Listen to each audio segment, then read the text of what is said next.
the shadow of the red-walled palace, where whispers traveled faster than the wind, she moved with quiet grace, a tray of tea in her hands and silence on her lips.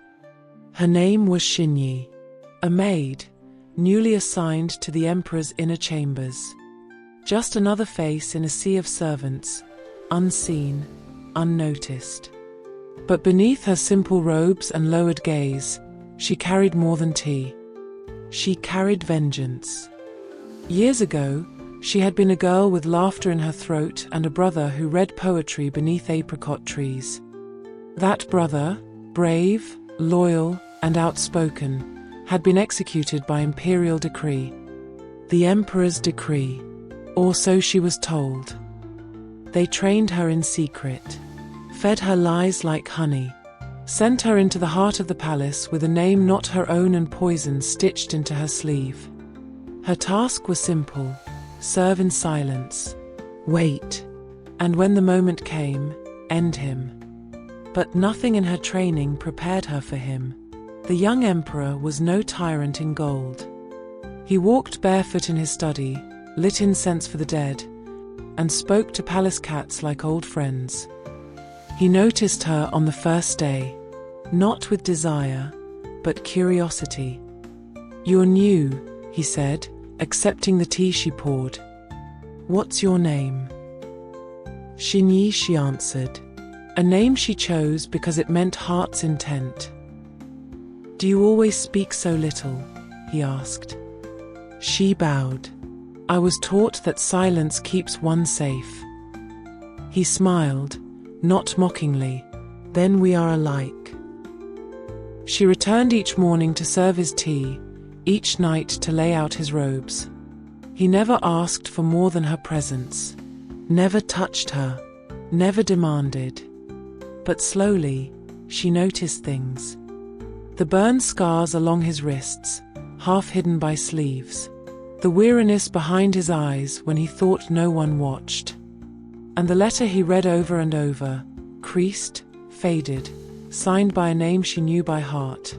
Her brother's. Days turned to weeks. Her hand no longer trembled when she poured his tea, but her heart did. One evening, as rain softened the tiled roofs, he beckoned her closer. "I have something," he said. "It was given to me years ago. I think it belongs to you." He placed a folded piece of blue silk in her palm. Her breath caught. Her fingers opened.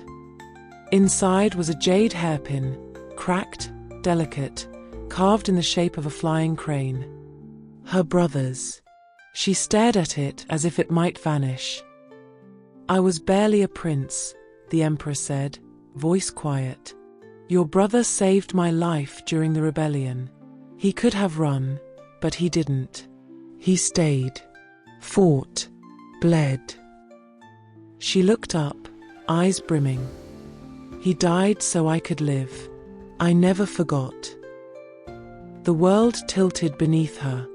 Everything she'd believed, every reason she carried that poison, crumbled like old paper. He didn't kill her brother. He honored him.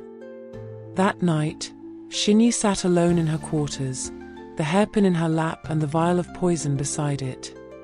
She thought of the years lost to hate, of the man who mourned in silence, of the promise she had made to ghosts. By morning, she had made her choice. She entered his chambers before dawn, dressed as always, her steps soundless. He was writing by candlelight but looked up as she entered. "You came early," he said. She stepped closer. Hands trembling, she placed the jade hairpin on the table, then bowed low.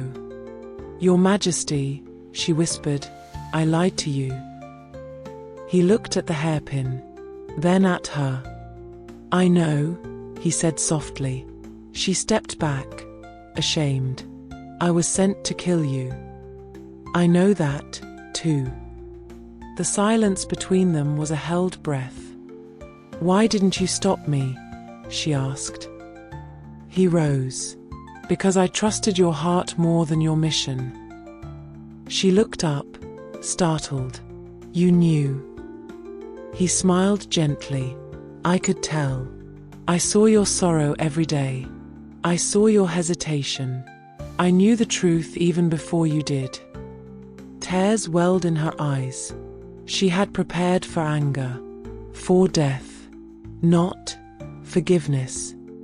He reached into his robe and drew out a second hairpin, this one made of gold and cherry wood, carved with plum blossoms. He handed it to her. This one is mine. Will you wear it? Her breath caught. She nodded. I cannot undo what was done to your brother, he said. But if you stay, we can build something new from what was broken. That day, she did not return to the servants' quarters. She walked beside him in the gardens where no one else walked. They spoke of old poems, of spring winds, of what forgiveness costs and what love returns. He gave her a room near the moon viewing tower, not as a concubine, not as a servant, but as his equal. And at night, when the palace fell silent, he would rest his head in her lap and ask her to read her brother's poems aloud. Years passed.